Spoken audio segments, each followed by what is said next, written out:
In the quiet town of Meadowridge, kindness wasn't something people talked about much, it was something they did. A small, unassuming community nestled between rolling hills and silver streams, it was the kind of place where everyone knew everyone else, and news traveled faster than the morning wind. Among its residents was an elderly man named Harold Wainwright. He lived alone in a modest cottage at the edge of town, surrounded by wildflowers and tall oaks that whispered with every passing breeze. His wife, Clara, had passed away 5 years ago, leaving behind a silence that clung to the corners of the house. Harold had once been a schoolteacher, loved by generations of students, but retirement and loss had turned him into a quiet observer of the world he once filled with laughter. Every morning, Harold followed the same ritual: tea at dawn, reading the newspaper, and feeding the birds that gathered by his window. It wasn't excitement that kept him going, it was habit.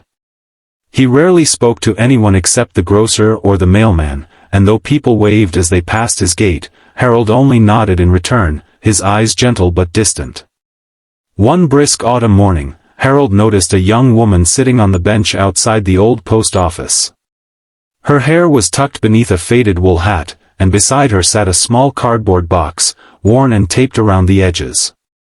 She seemed lost, eyes fixed on the horizon as though searching for something far beyond the streets of Meadowridge. For several days, Harold saw her there, always in the same spot, always with that same box. Sometimes she'd look up when people walked by, offering a faint, polite smile. But most of the time, she just sat quietly, clutching that box like it contained something precious. Harold couldn't help but wonder who she was.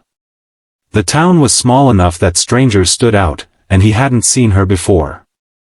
One day, after buying a loaf of bread from the bakery, he decided to approach her. "Good morning," he said gently, his voice soft with age but kind in tone. The young woman looked up, startled, then quickly returned a shy smile. "Good morning. Mind if I sit?" Harold gestured to the bench. She hesitated, then nodded. Of course not. He eased himself down beside her, careful not to disturb the box. "I see you here every day. Waiting for someone?" Her eyes flickered with something unreadable. "Sort of. Maybe." Harold nodded, sensing the weight in her words. "Waiting's not easy," he said after a pause. "Sometimes it feels heavier than anything else." She looked at him then, as if his words had touched something she hadn't expected. "You're right," she said softly. "It is." They sat in silence for a while, watching as leaves danced across the pavement. Finally, Harold asked, "What's in the box?" The girl smiled faintly. "Letters. For my brother." "Ah," Harold murmured. "He away somewhere?" Her smile faded. "He passed away last month. I've been writing to him every day since. I can't seem to stop. I don't really know what to do with them." The old man's heart tightened. He turned his gaze toward the street, giving her the space to let her words hang in the air. "Grief," he said quietly, "is love that doesn't know where to go." The girl blinked back tears. "I'm Emily," she said after a moment. "Harold," he replied with a small nod. "I'm sorry about your brother, Emily." They talked for a little while longer, about nothing and everything. Emily told him she'd come to Meadowridge to escape the noise of the city, to find a place where memories didn't shout so loudly. Harold listened more than he spoke. When they parted, he said, "Come by the park tomorrow morning. The robins will be singing, and it's a good place to breathe." The next morning, Emily came. From then on, their meetings became routine. They walked together, sometimes along the stream, sometimes through the town square. Harold would tell her stories from his teaching days, about the students who struggled and those who surprised him. Emily would share pieces of her life, her job as a nurse, her love for music, the way her brother always made her laugh.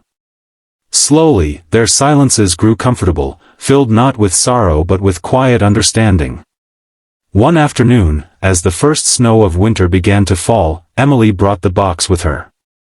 They sat on the bench near the frozen pond, watching the flakes gather on their coats. "I've been thinking," she said. "I don't know what to do with these letters. They've helped me, but maybe it's time to let go." Harold looked at her with the kind of knowing that only comes from having said goodbye before. "Letting go isn't forgetting," he said. "It's just making room for the love to change shape." She smiled sadly. "Clara was your wife, wasn't she?" He nodded. 5 years.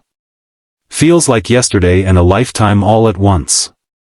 "What did you do, when she was gone?" Harold chuckled softly. "I tried to fix the fence, though it didn't need fixing. I fed the birds.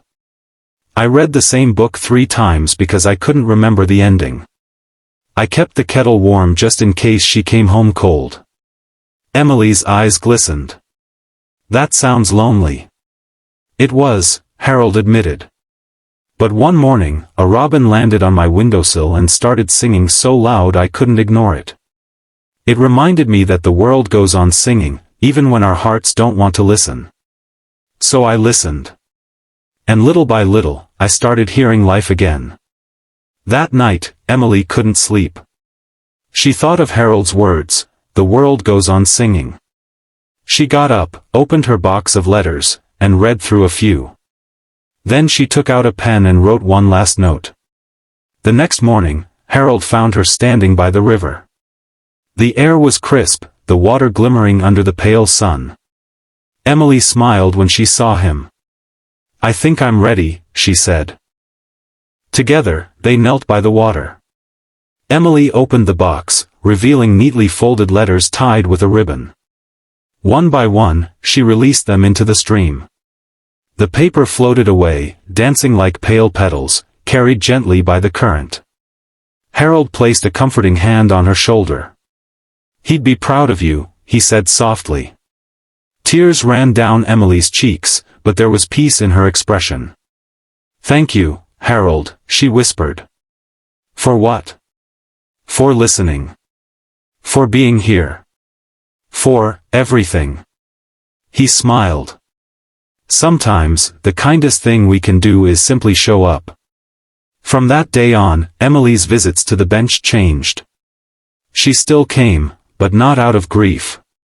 She came to talk, to laugh, to share stories about her brother and her new plans to stay in Meadowridge for a while. Harold, in turn, found himself looking forward to her company more than he ever expected.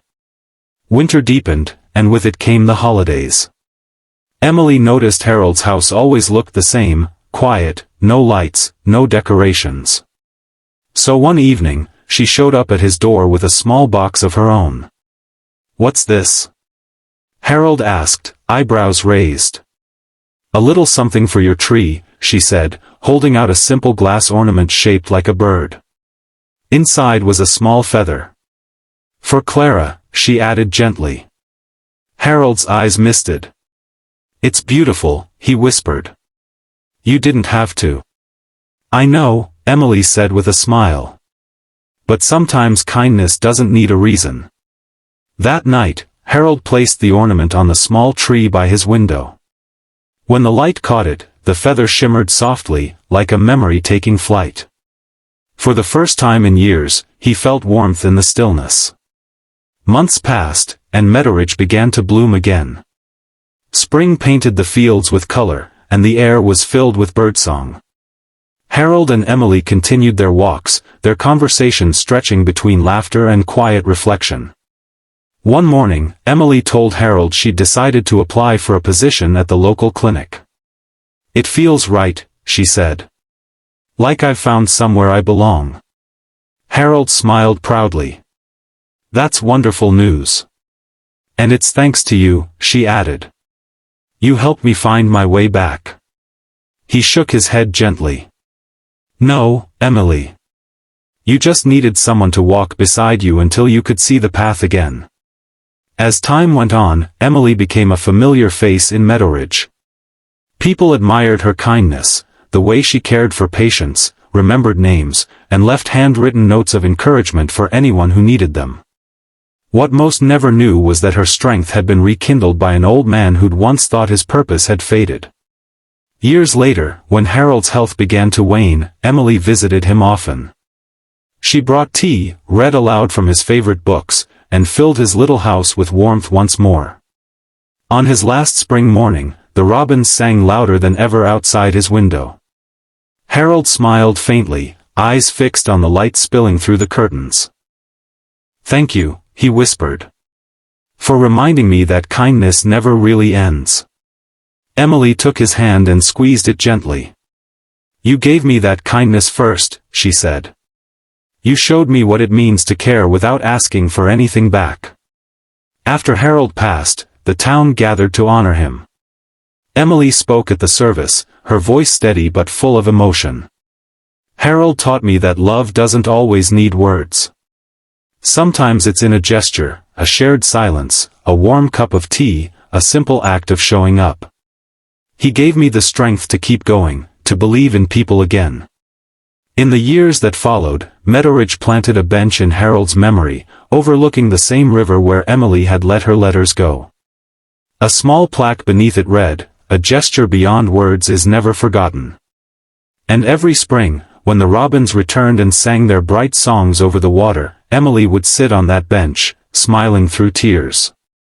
She would whisper a quiet thank you into the breeze, knowing that somewhere, somehow, Harold was still listening. His kindness carried on, just like the letters that had once floated away into the stream, carried beyond words, beyond time, and into every heart it touched.